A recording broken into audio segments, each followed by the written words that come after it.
안녕하세요. 데디스 리딩 북대리입니다. 지난 영상을 통해 대한민국의 역사를 이야기하였습니다. 그리고 대한민국 건국 이전의 시대적 상황을 살펴보았습니다. 그 중심에는 이승만이라는 인물이 있었습니다. 그러나 이승만이라는 인물이 처음부터 대한민국 건국을 위해 존재하였던 것은 아니었습니다. 과거 시험에 통과하지 못하는 불운과 배제학당 입학, 그리고 협성의 회보를 거쳐 만민 공동회와 한성 감옥의 실현까지 성경에는 위대한 믿음의 선조들이 있습니다. 그러나 하나님은 그들을 쓰시기 위해 혹독한 연단을 하셨습니다. 그러나 대한민국 역사에도 이들 못지않은 위대한 하나님의 사람이 있었음을 저는 이어서 소개하려고 합니다. 하나님의 기적, 대한민국 건국입니다. 1899년 겨울, 이승만은 한성 감옥에서 예수님을 만나고 영혼을 묶었던 사슬에서 풀려나자 그해 여름 온몸을 옥죄었던 사슬에서도 풀려났습니다. 하나님의 기적으로 사형 선고에서 무기징역형으로 감형이 되었기 때문입니다. 그리고 선교사들의 노력으로 2차례 감형이 더해져 징역은 10년으로 단축되었습니다. 회심을 통해 기독교인이 된 이승만은 특유의 설득력으로 사람들을 모은 후 1902년 감옥에서 예배를 시작하였습니다. 그들은 감옥을 복당이라고 불렀습니다. 그리고 자신들을 복당 동지라고 지칭했습니다. 복당 동지들은 성경을 읽을 때마다 인류를 위해 고통을 당하신 예수의 상황과 자신들의 처지를 비교하며 마음이 뜨거워짐을 경험하게 됩니다. 훗날 이승만의 전도를 통해 기독교인이 된 YMCA의 창설자 이상재 선생은 이렇게 이야기했습니다. 걷잡을 수 없는 나라에 비운이 드디어 창상의 변까지 몰아왔음을 몸소 겪으면서 그래도 낙심하지 않고 나라 구원의 길을 찾아보려는 일념이 기독교의 믿음을 갖게 하였다. 이처럼 이승만은 진리가 너희를 자유롭게 하리라 라는 성경을 읽으며 나라를 살릴 방법은 기독교뿐임을 깨닫습니다. 그러나 복음으로 마음이 뜨거워져 나라를 위해 기도한 곳은 다름 아닌 감옥이었습니다. 감옥에서 이승만은 간수장과 선교사들의 도움을 받아 엄청난 독서를 하였습니다. 한성 감옥은 그에게 말 그대로 개화의 대학이었습니다. 영자신문과 잡지뿐 아니라 중국에서 발간된 기독교 서적과 세계사 등 그는 타고난 집중력으로 독파해 나갔습니다. 그리고 그것을 가르치고 사람들의 마음을 개화시키는데도 열심이었습니다. 심지어 간수장 김영선의 도움을 얻어 감옥에 학교를 열고 도서관을 설치할 정도였습니다.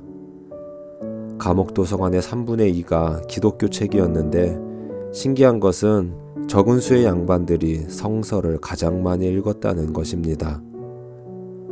그는 수감된 청소년과 청년들을 대상으로 국문, 역사, 영어, 일어, 산술, 세계사, 기독교 등을 가르쳤습니다. 그는 이렇게 말했습니다. 예수 말씀에 병든 자가 있어야 의원이 쓸데있느니라 하신 뜻을 깨달아라. 아무리 약한 죄인이라도 밉게 여겨 물리칠 것이 아니라 사랑하여 가르치면 스스로 감화되어 의원이 병자를 고친 것 같이 효험이 드러날지니 이것이 나의 깨달은 바다. 힘들고 어려운 일은 위대한 의사이신 예수께로 인도해야 하며 이것은 마치 병이 들어야 의원이 쓸모있다라는 것과 같다는 것입니다. 그는 옥중에서 10여 권의 책을 번역하고 신문이나 잡지에 기고한 논설은 80여 편이나 됩니다. 특히 그의 관심사는 기독교로 나라 세우기였습니다. 1903년 9월 신학월보에 실린 논설을 보면 그의 주장은 이렇습니다. 인간의 곤경은 하나님의 기회라는 복음적 신앙관을 설명하면서 물이 말라 고기가 살 수 없으면 스스로 새 물길을 찾아 강으로 가듯 조선 역시 새 물줄기를 찾아야 하며 그 물줄기는 바로 기독교라는 것입니다.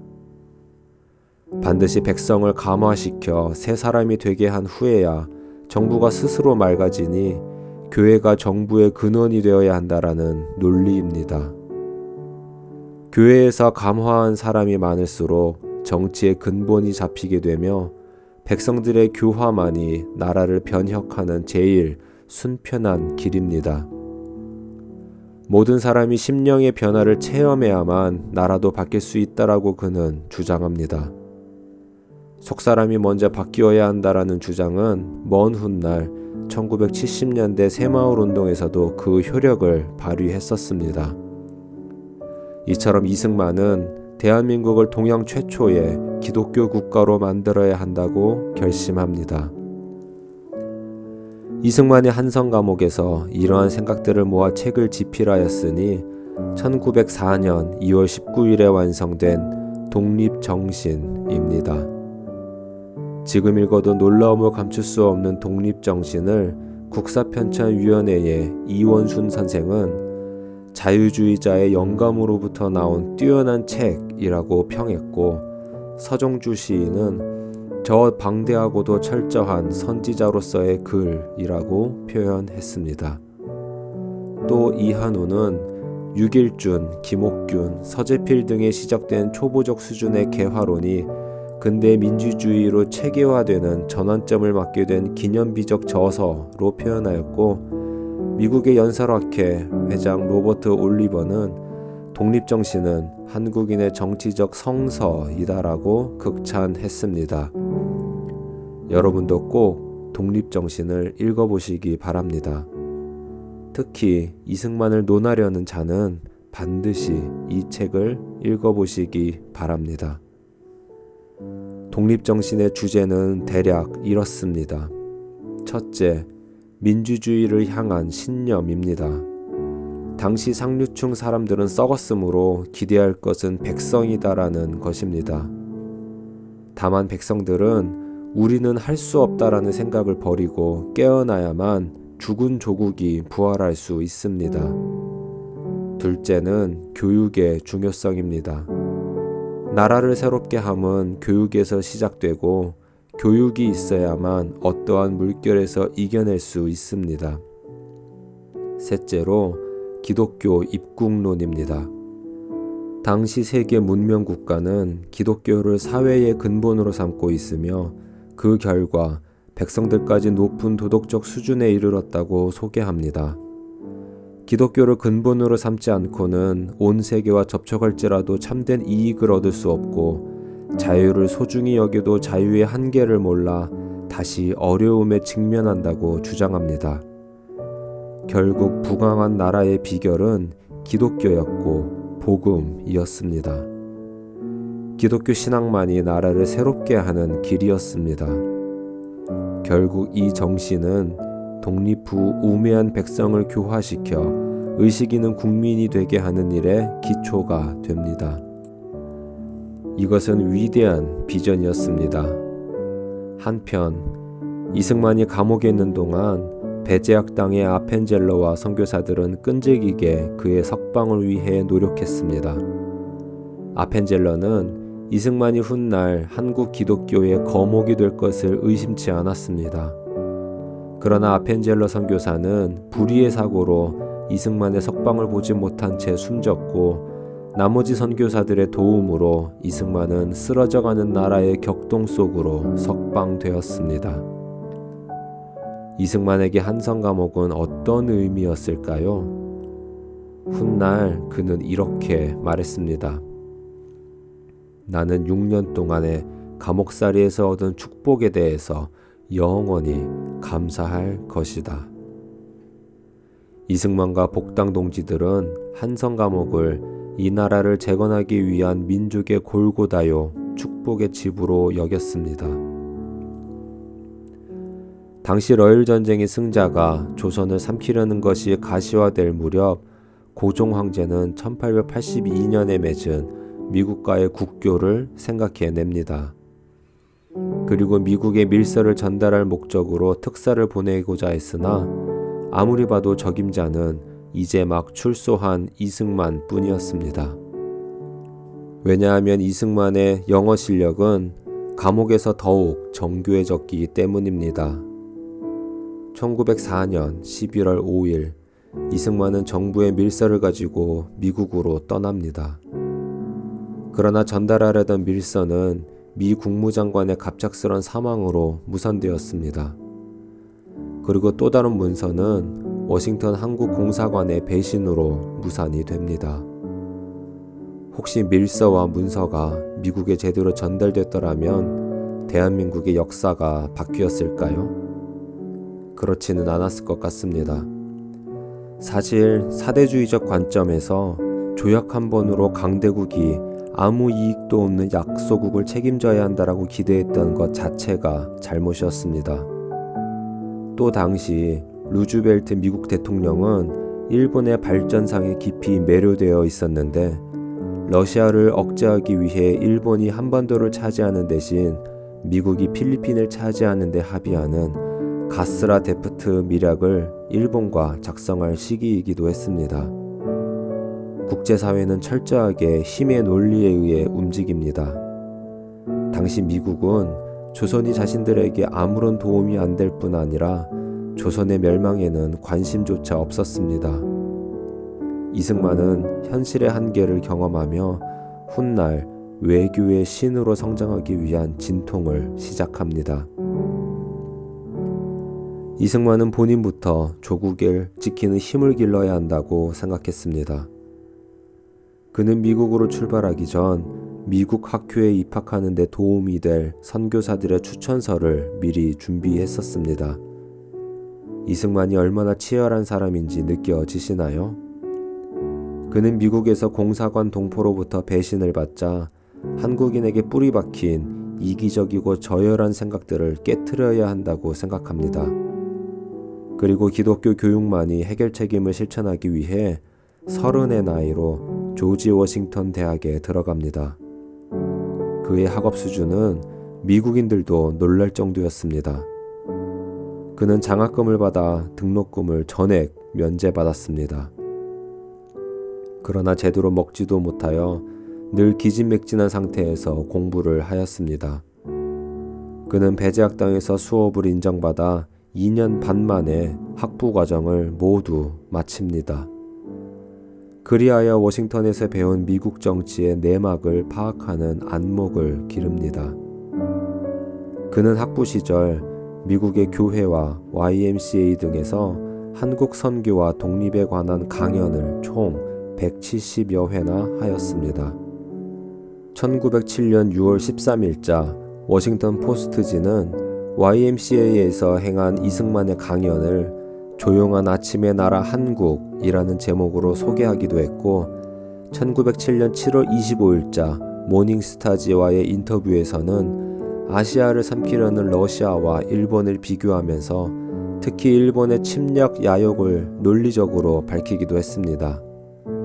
당시 미국인들은 작은 섬나라에 불과한 일본이 무슨 중국과 같은 대륙을 위협한다고 하는지 이해할 수는 없었지만 훗날 이승만의 예언은 입증이 되었습니다. 결국 일본은 미국까지 침략했었죠. 이승만은 조지 워싱턴 대학 학부를 졸업 후 하버드 대학교에 입학 신청서를 냈습니다. 그가 제출한 신청서 내용은 가관도 아니었습니다. 나는 한국에서 중요한 일을 했기에 기다리는 사람이 많다. 한국에 돌아가야 해야 할 일이 많기에 시간이 없으므로 2년 이내에 박사 학위를 받아야 한다. 당신들이 원한다면 나는 하버드를 갈 것이고 아니면 조지 워싱턴 대학으로 갈 것이다. 이곳 교수들은 나를 보고 2년이면 박사 학위를 받을 수 있다고 했다. 결정하라. 어디서 나온 배짱일까요? 이름도 모를 나라에서 온 청년이 말입니다. 그러나 하버드 교수들은 이승만의 경력 때문인지 학생을 존중하는 교수들의 인격인지는 모르지만 신기하게도 이승만을 받아줍니다. 그러나 이승만의 기대와는 달리 하버드대는 기독교에 대해 관심이 없음을 알게 되자 그는 실망합니다. 그리고 예전부터 알아왔던 선교사의 소개를 통해 프린스턴 대학으로 옮깁니다. 당시 프린스턴 총장은 훗날 뉴저지 주지사를 거쳐 미국 대통령에 취임하는 우드로 윌슨이었습니다. 윌슨은 이승만을 특히 아꼈고 집에 초청하기도 했으며 이승만을 주변에 미래 한국의 구원자라고 극찬하기도 했습니다. 이승만을 준비시키시는 보이지 않는 손이 혹시 느껴지시나요? 2년 반 만에 하교를 원했던 이승만의 태도는 허세가 아니었습니다. 그는 실제로 2년 만에 프린스턴에서 박사과정을 마쳤습니다. 이로써 미국의 학사, 석사, 박사를 단 5년 만에 마치는 기록을 세웁니다. 남들은 아무리 훌륭해도 보통 12년이 걸리는 과정입니다. 논문은 어땠을까요? 이승만의 논문 전시 중립론, 미국의 영향을 받은 중립은 1912년 프린스턴 대학교에서 책으로 출판할 정도였습니다. 그리고 이 논문은 훗날 1차 세계대전이 발발하여 공해상의 중립 문제가 부각됐을 때 미국의 윌슨 대통령이 이 논문을 인용할 정도였습니다. 누구의 도움도 없던 그가 어떻게 이런 성과를 낼 수가 있었을까요? 어쩌면 요셉이 정치범 수용소에서 총리가 되기 위한 준비를 한 것처럼 이승만도 한성 과목 6년의 시간이 그를 가능하게 했는지 모릅니다. 이승만이 졸업한 조지 워싱턴, 하버드, 프린스턴으로 이어진 학업 코스는 미국인들조차 도시 전체에 한 명 있을까 말까 한 스펙이었습니다. 이 스펙은 훗날 미국인들을 상대하는 데 중요한 자산이 됩니다. 실제로 훗날 이승만을 상대한 미국 관료들은 이승만의 지성에 압도되었고 한국 초대 대사였던 무초 대사는 이승만의 미국 역사 이야기는 넋으리를 정도였다라고 할 정도였습니다. 이로써 이승만은 서양사, 특히 미국사, 신학, 정치학, 철학 등의 폭넓은 기초 위에 국제법을 익힌 한국 역사상 최초의 국제 정치학자가 되었습니다. 이승만은 이것으로 학업적 준비 단계를 종결지었습니다. 이제 그는 한국으로 돌아가 일을 해야 했습니다. 그러나 이미 나라는 일본에게 병합되어 이제 더 이상 한국이 아니었습니다. 박사 학위를 받은 이승만은 사실 미국에서 괜찮은 교수로 살아갈 수도 있었습니다. 그러나 이승만은 조국을 위해 일할 것을 단 하루도 포기하지 않았습니다. 그리고 그는 빼앗긴 조국으로 돌아왔습니다. 돌아온 이승만의 활동 무대는 YMCA였습니다. 한성 과목 시절부터 기독교 입국론을 외치던 그에게 YMCA는 참 적절한 곳이었습니다. 이승만은 기독교 단체인 YMCA를 전국에 조직하는 한편 성경과 국제법을 강의하였고 교회에서는 설교와 성경을 가르쳤습니다. 그러나 총독부가 이승만과 YMCA를 좋게 바라볼 리 없었습니다. 그들은 기독교를 탄압하기 시작했습니다. 말도 안 되는 음모로 기독교인들을 전국적으로 잡아들이고 고문도 자행했습니다. 당연히 이승만도 체포될 위기가 여럿 있었지만 그때마다 미국 선교사들의 도움으로 그는 위기를 모면할 수 있었습니다. 이승만이 체포되면 이 땅의 자유와 기독교가 말살되는 것은 시간 문제임을 간파한 선교사들은 마침내 1912년 미국에서 개최되는 기독교 감리회 총회에 이승만을 한국 대표로 파견하기로 합니다. 사실은 그것은 도피였습니다. 그는 다시 37세의 나이로 미국에서 박사 학위를 마치고 돌아온 지 2년도 채 못 되어 다시 미국으로 가야 했습니다. 참 영웅의 삶은 못할 짓인 것 같습니다. 당시 75세의 아버지 이경선은 중풍으로 누워 있었는데 6대 독자 왕족인 이승만이 일찍이 상투를 잘라 부모에게 충격을 준 것도 모자라 한성 감옥에 이어 이제 해외 도피까지. 그의 부모님은 아들이 죽었다는 소문도 여럿 들어야 했습니다. 내 아들의 시체를 달라며 울고불고 한 일도 한두 번이 아니었습니다. 그의 부모는 눈을 감는 그 순간까지 단 하루도 편히 잘 수도 없었습니다. 그리고 1912년 3월 26일 미국을 떠나기 전 눈물의 인사를 나눈 것이 부자의 마지막 만남이 되었습니다. 이로써 이승만은 조국의 일꾼으로서 준비하는 미국에서의 두 번째 시즌에 들어갑니다. 사실 짧은 책 한 권으로 읽는 우리야 신기하고 놀라울 따름이지만 그 인생을 실제로 살아낸 장본인의 심정은 어땠을까요? 이집트의 파라오 앞에서 야곱이 고백하였던 것처럼 참 험난한 삶임은 분명합니다. 이승만은 이제 곧 40을 바라보는 나이가 되었습니다. 세계 열강등 속에서 조국을 지키기 위한 이승만의 준비는 이제 끝났습니다. 이승만에 대해 잘 모르는 사람들은 이승만이 일제시대 때 미국으로 도피한 비겁한 사람이라고 말하는 사람이 있습니다. 그러나 그것은 사실이 아닙니다. 북대리가 다음 영상을 통해 계속 말씀드리겠습니다. 데디스 리딩 북대리였습니다.